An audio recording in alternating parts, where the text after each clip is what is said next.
लगातार जो corona virus के केसेस बढ़ रहे हैं, ये हम सब के लिए बहुत ही फिक्रमंद होने की बात है। अगर आप लोगों का काम तो ये लड़ाई हम जीत नहीं सकते। हमें कुछ लोगों की तरफ से ये बात आई थी कि यहां पर सब्जी तरकारी नहीं मिल रही है, फल फूल नहीं मिल रहे हैं। अभी मैंने पुलिस कमिश्नर साहब के साथ बात करके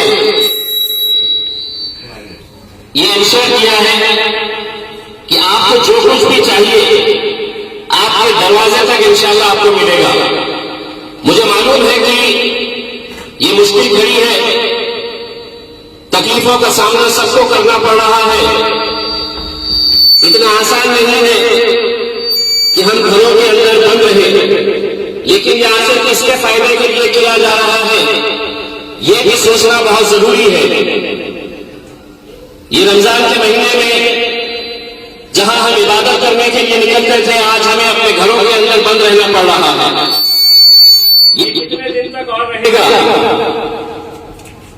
ये तय करना न तो पुलिस तय करेगी, न प्रशासन तय करेगा, न सरकार तय करेगी।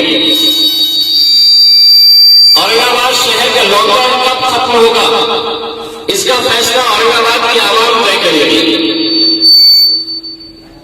बड़ा अफसोस इस बात का है कि लोग ये कहते हैं कि हमारे पास भी हमने Maulana Azad college ladies section जो जुबली पार्क के ऊपर है वो पूरा कॉलेज और मॉडल स्कूल भी क्वारंटाइन सेंटर पे ले लिया है। तो अगर खुदा न करे अगर ऐसी नौबत आती है कि किसी को क्वारंटाइन के अंदर जाना है तो बहुत दूर जाने की जरूरत नहीं रहेगी। लेकिन ये समझना कि मुझे कोई सिम्टम नहीं है, मुझे क्यों ले जाया जा रहा है, ये एक ऐसा सवाल है जिसका जवाब बड़े बड़े साइंसदान अभी दे नहीं पा रहे हैं। क्योंकि ये वायरस किसके अंदर है, किसको इफेक्ट करा है, ये कोई नहीं बता सकता।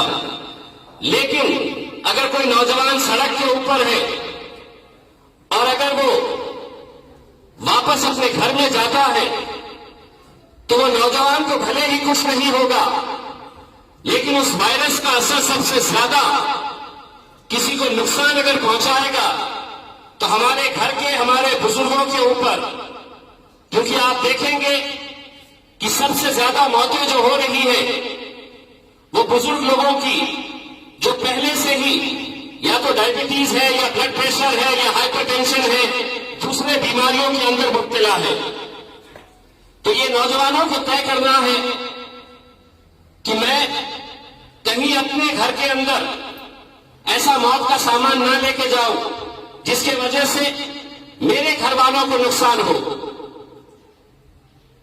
आज इन इलाकों के अंदर इस तरह वीराना देखकर हम भी ये दुआ कर रहे हैं कि जल्द से जल्द ये लॉकडाउन खत्म हो, लोग बाहर निकले।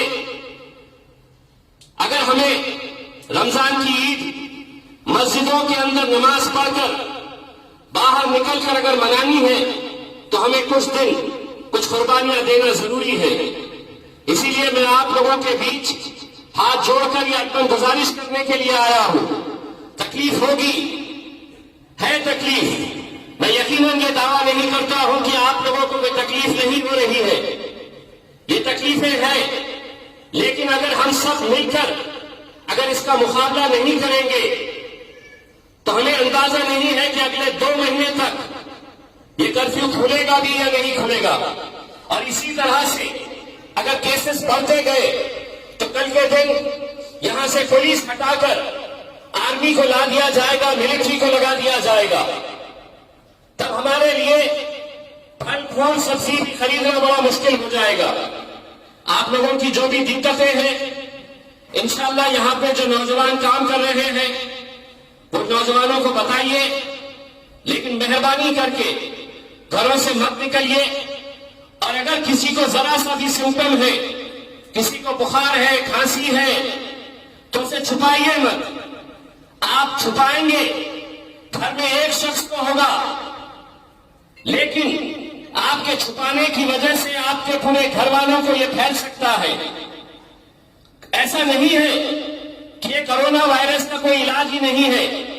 बेहिसाब ऐसे लोग हैं जो सिर्फ एहतियात करके इस वायरस को खत्म कर सकते हैं, लेकिन पता चला है कि बहुत सारे लोग इस डर से, इस खौफ से सामने नहीं आ रहे। अब तो हॉस्पिटल जाने की भी जरूरत नहीं, पूरा हॉस्पिटल हमने आपकी गली के अंदर ही लाके खड़ा कर दिया है।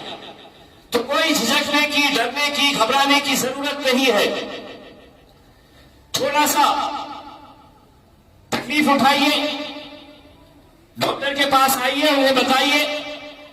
अगर पॉजिटिव रहा तो ऐसा नहीं है कि कोई आपका ऑपरेशन होने वाला है, कोई बड़ा इलाज आपका होने वाला है। आपको सिर्फ क्वारंटाइन में रहना पड़ेगा, और उस क्वारंटाइन का पीरियड खत्म हो गया तो वायरस खुद ब खुद अंदर ही खत्म हो जाता है। लेकिन अगर वो वायरस आप लेकर घूमेंगे तो सिर्फ आपके घर वालों को नहीं, आपके पड़ोसियों को, इस पूरी गली को नुकसान होगा। इसलिए मैं घर के बुजुर्गों से ये अपील करना चाहूंगा, नौजवानों को अपने घरों के अंदर रखिए, और नौजवानों से ये अपना अपील करना चाहूंगा, अपने घर के बुजुर्गों से अगर मोहब्बत करते हैं तो थोड़े दिन आप लोग अपने घरों के अंदर रहिए, इबादत करिए, अपने माँ बाप की, बुजुर्गों की खिदमत करिए। ये समझिएगा कि ये अल्लाह की तरफ से एक मौका आया है।